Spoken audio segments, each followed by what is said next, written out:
परिबद्ध क्षेत्र के आकार पर निर्भर नहीं करता है। ये आपकी पॉइंट है, समझते जाओ धीरे धीरे, और कॉपी कलम खोल के बैठो, जरूरत पड़े नोट भी करते जाओ, ठीक है ना। सुनिए, गाउस प्रमेय जो होती है बच्चों, क्या होती है? परिबद्ध क्षेत्र के अंदर काम करती है, न कि क्षेत्र के बाहर। ये दूसरी पॉइंट। पहली पॉइंट क्या थी? पहली पॉइंट क्या थी आपकी? गाउस की प्रमेय परिबद्ध क्षेत्र के आकार पर निर्भर नहीं करती है। राइट बच्चों, ये 2 पॉइंट क्लियर हो गई? ठीक। अब सुनो, अगर इसमें कोई बल रेखा आ रही है और निकल के जा रही है, मतलब ये आई और ये गई ना, फिरो आई और फिरो गई, समझते जाओ। जब ये आएगी और इसमें से निकलकर जाएगी तो आई बराबर जाएगी, समझ गए बात?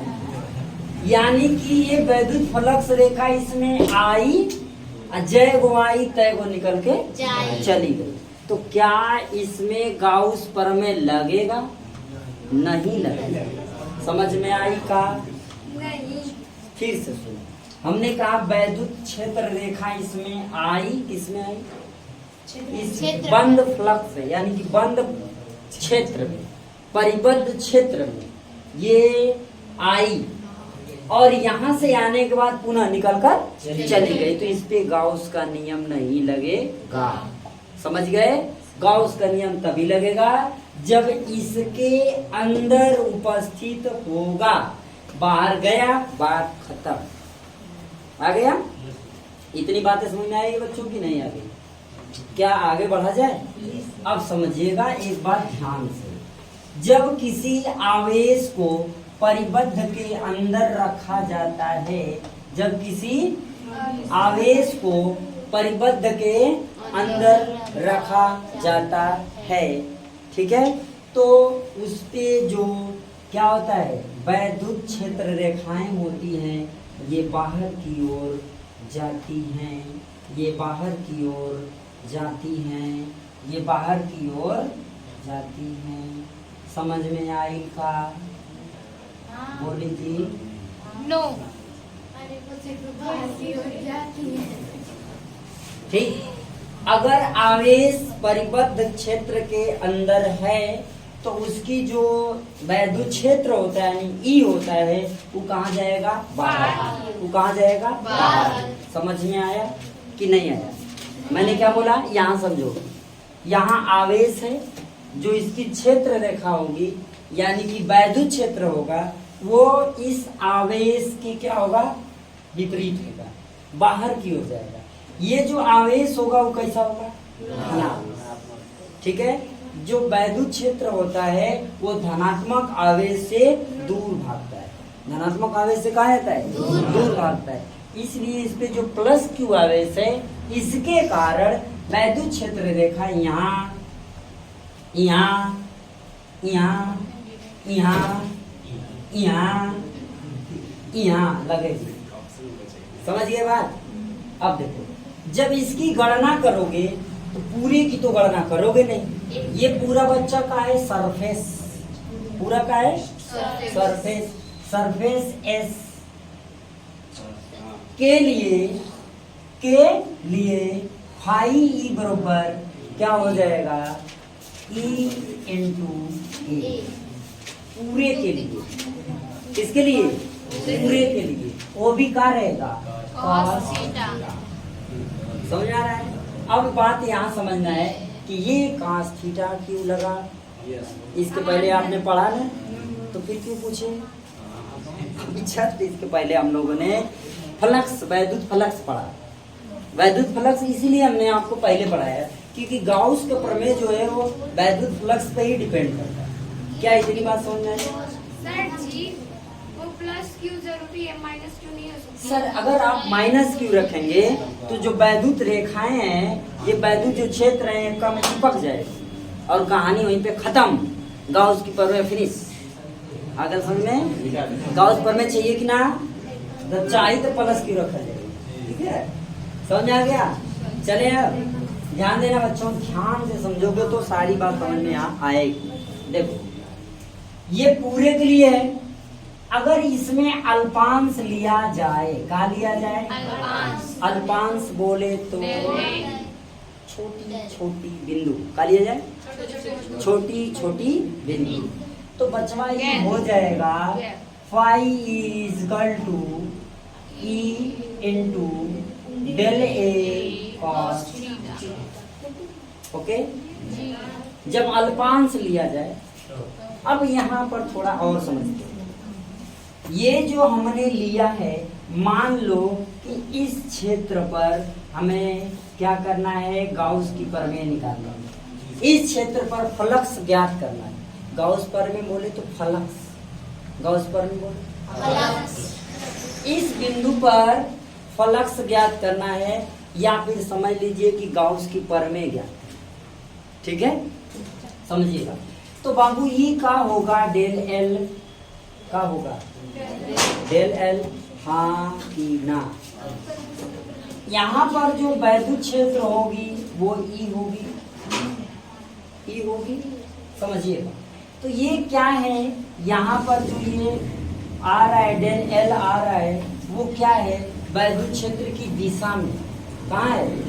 वैद्युत क्षेत्र की दिशा में। समझ में आ रहा है? ये वैद्युत क्षेत्र की क्या है? दिशा में, यानी उसके समांतर है। समझा है? ये डेल एल और ई एक दूसरे से सीधे में समांतर है। यहाँ से यहाँ तक की दूरी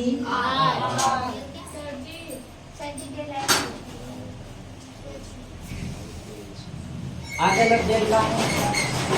हेलो, डेल एल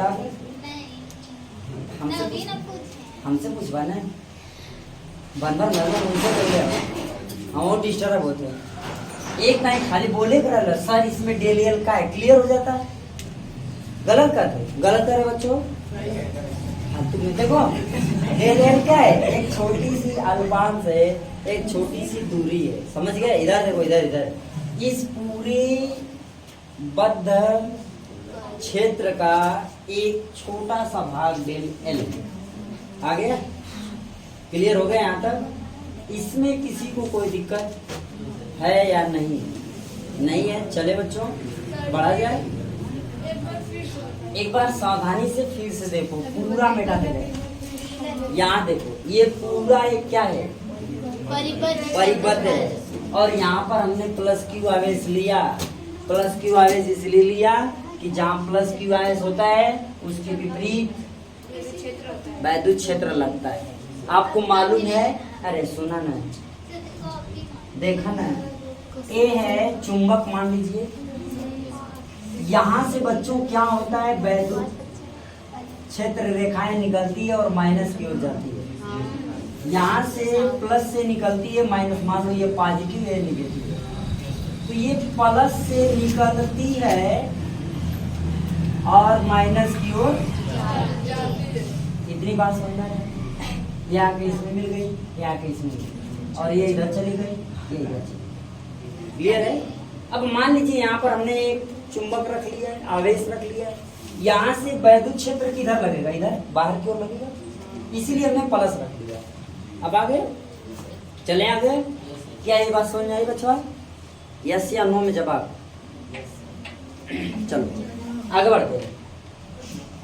तो यहाँ पर फ्लक्स जो होगा वो क्या होगा? Phi E equal to E into A cos theta. ये किसके लिए? पूरे बद्ध परिपथ के लिए। अब हम ले लेंगे अल्पांश थोड़ा सा छोटा सा, कितनी टानी पर, तो हो जाएगा क्या? ई इक्वल टू क्या? ई डी एल ले सकते हैं, ई डी एल। ओके, ये अल्पांश है पूरी से जी सर। वैदिक क्षेत्र की हालत है। समझ में आया? बढ़े आगे, थोड़ा सा बात समझना बाबू। तो अब क्या होगा? इसका जब पूरे का निकालेंगे, ये तो किसके लिए है? अल्पांश के लिए। किसके लिए है बच्चा? अल्पांश के लिए। अल्पांश बोले तो इस छोटी सी दूरी के लिए, एक छोटे से पार्ट के लिए, एक छोटे से भाग के लिए वैद्युत फ्लक्स है। अब आया समझ में? चले आगे, बोलो बढ़े आगे। चलो ध्यान देना बच्चा, थोड़ा थोड़ा ध्यान दो, सब क्लियर होता चला जाएगा। अब देखिए अल्पांश के लिए जब पूरे के लिए निकालेंगे तो हमें इसका क्या करना पड़ेगा? क्लोज इंटीग्रल माने समाकलन करना पड़ेगा। ठीक है,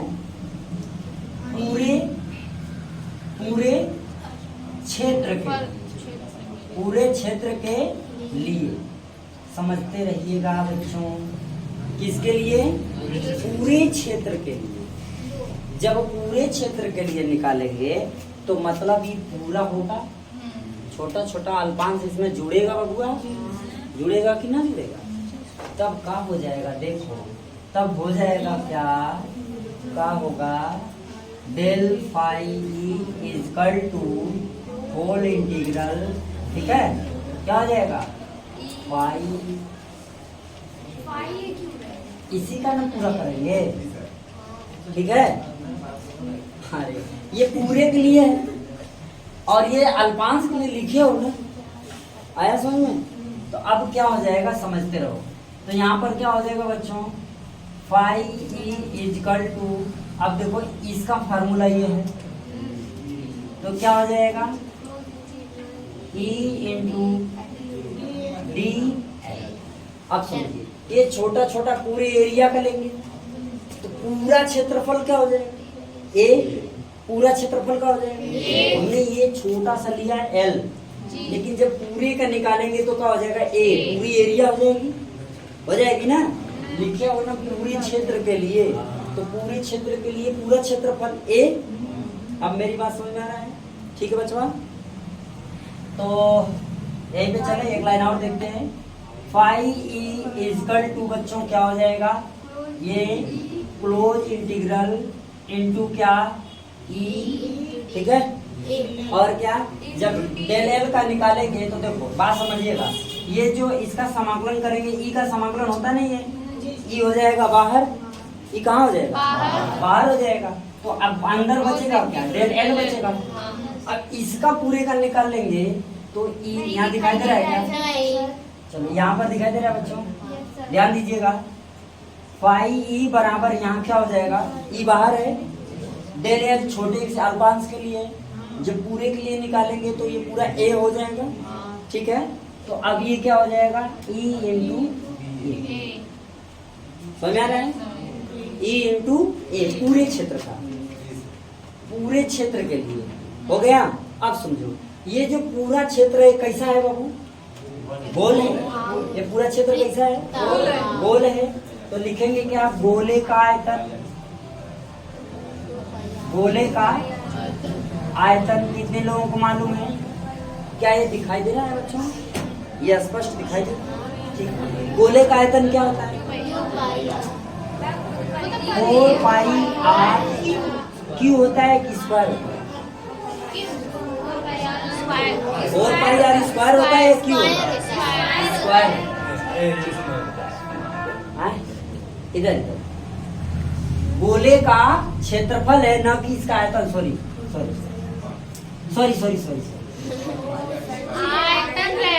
क्षेत्रफल, ठीक, कोई बात।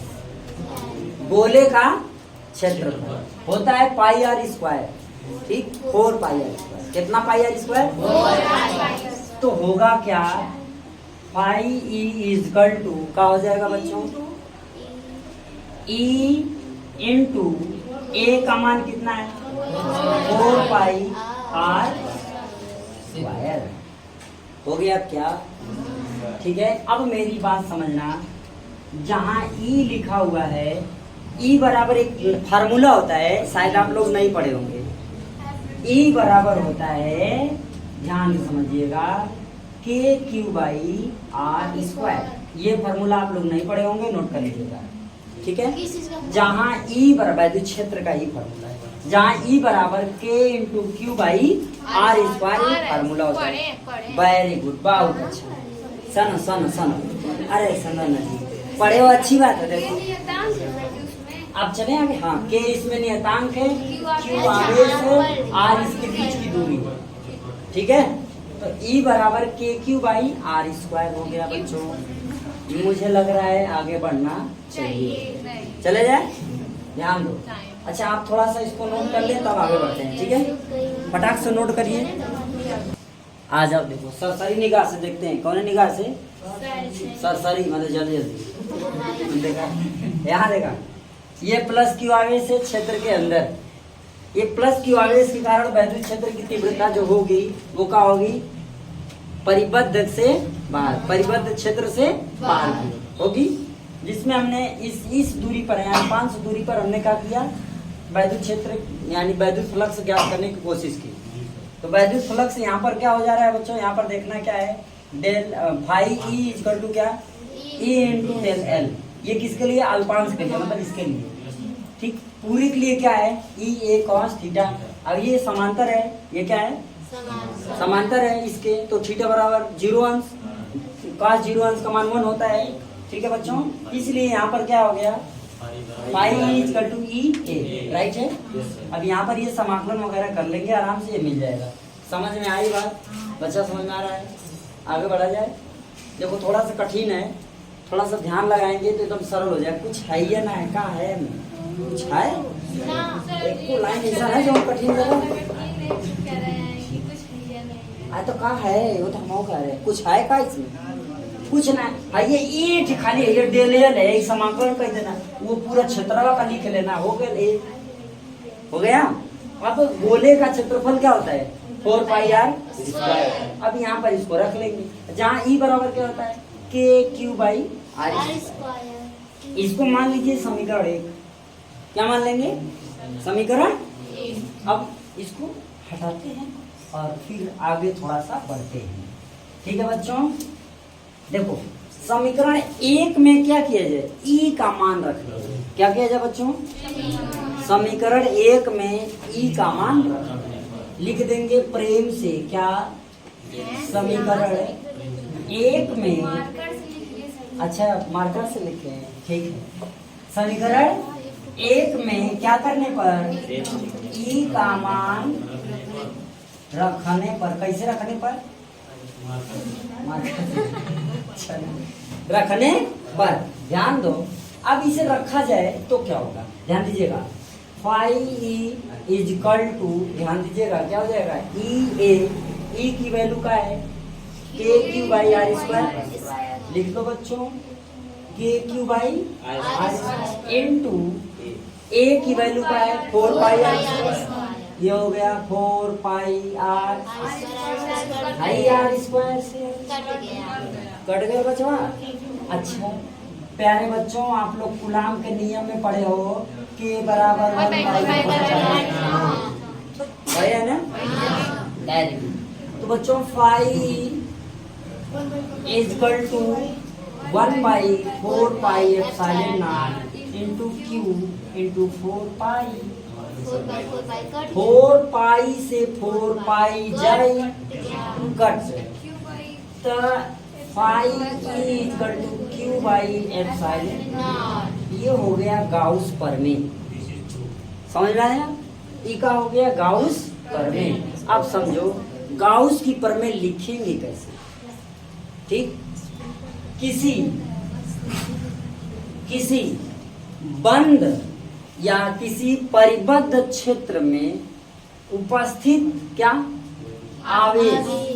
किसी परिबद्ध क्षेत्र में उपस्थित आवेश का मान 1/एप्सिलॉन नॉट गुना होता है।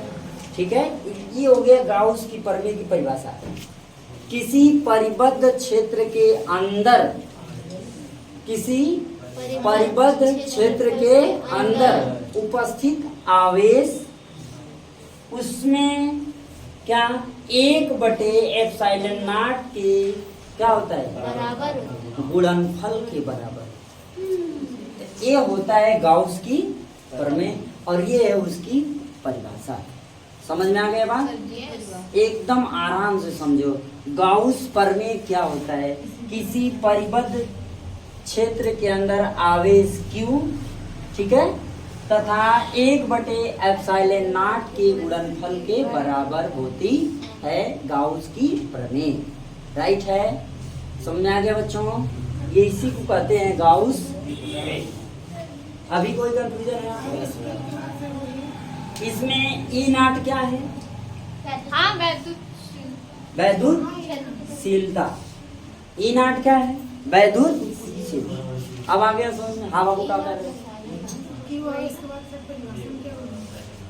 किसी परिबद्ध क्षेत्र में उपस्थित आवेश, ठीक है, किसी परिबद्ध में उपस्थित आवेश 1/ε0 के गुणनफल को गाउस की प्रमेय कहते। खत्म बात। राइट हो गया बच्चों? अब समझ में आ गया ना? एकदम नोट कर लो आराम से, अच्छे से समझ लो। आओ देखो, ए बच्चा थोड़ा सा विशेषता इसकी समझते हैं। आपने अभी पढ़ा है कि जो गाउस की प्रमेय होती है वो बंद फ्लक्स पे, बंद मानी परिबद्ध क्षेत्र में काम करता है। क्षेत्र के अंदर जो आवेश होगा उसी की गणना हो सकती है, क्षेत्र के बाहर जो आवेश होगा उसकी गणना नहीं होती है। मान लीजिए कि यह एक क्या है, ये एक क्षेत्र है। सुनो, दोनों मेढ़ा रहे उससे का मतलब है? मेढ़ा रहे इनसे कोई मतलब थोड़ा ही है। मतलब इससे है, अभी मैंने बताया कि गाउस के प्रमेय पे आकार से कोई मतलब नहीं, गाउस के प्रमेय आकृति से कोई मतलब नहीं। गाउस के प्रमेय बस बंद होना चाहिए। क्या बंद होना चाहिए? क्षेत्र बंद होना चाहिए। परिबद्ध क्षेत्र में गाउस की प्रमेय काम करता है, न कि कौन सुंदर रचना में। है समझ में? ठीक। तब देखो, अब इसमें मान लो बच्चों आ गया Q1, Q2, Q3, Q4, Q5, ठीक। और गाउस की प्रमेय फाई E = क्या? Sigma Q/ε0। Sigma Q/ε। अब ये क्या नई बात आ गई? अभी तक तो Q/ε0 था, निक लग रहा था। अभी नया बात कहाँ से आ गया?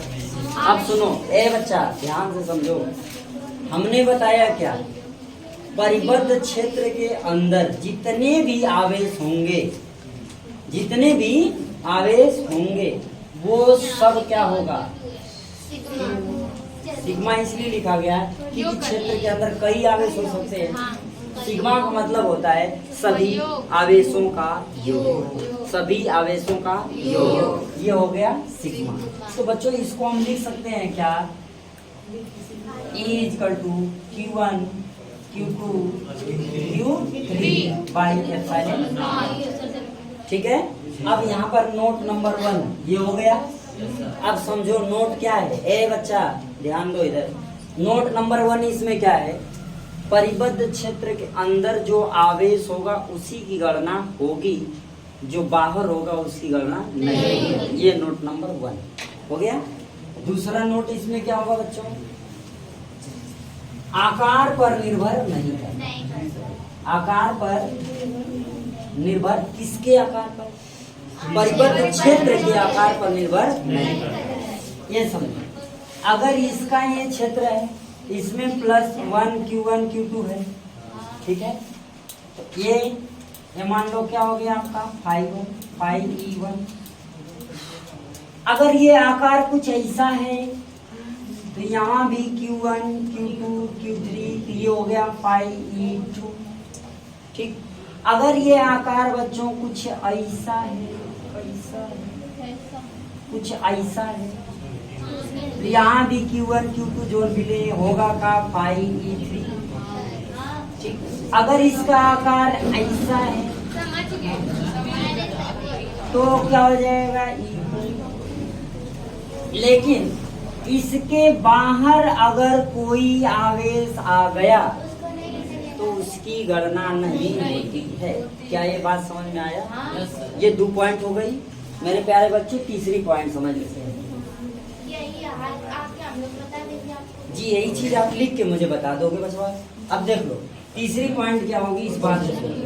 सुनो ध्यान से, बात समझोगे तो लिख पाओगे, ठीक है। अगर सावधानी सुनोगे तो घर से लिख के ला पाओगे, नहीं सुनोगे ऐसे से वो जो पहुंचत पहुंचत कुल खत्म हो जाएगी। ठीक है, सुन ला। देखो यह आपका क्या है बच्चों, एक परिबद्ध क्षेत्र है। ये क्या है, परिबद्ध। यहाँ से आई, यहाँ से निकल गई, फिर यहाँ से आई, यहाँ से ई आई, ई गई, ई आई, ई गई। सुनो, सुनिए, समझिए ध्यान से। इसमें मान लो ये क्यू क्यू क्यू क्यू है, आवेश है सर। ये आवेश जितना आ रहा है उतना बाहर निकल जा रहा है। इस पे भी गाउस का नियम नहीं लगेगा, क्योंकि आवेश क्या हो जाएगा, शून्य। जितना आवेश इसमें गया उतना आवेश बाहर निकला, जितना आवेश इसमें आया उतना आवेश क्या हुआ, बाहर चला।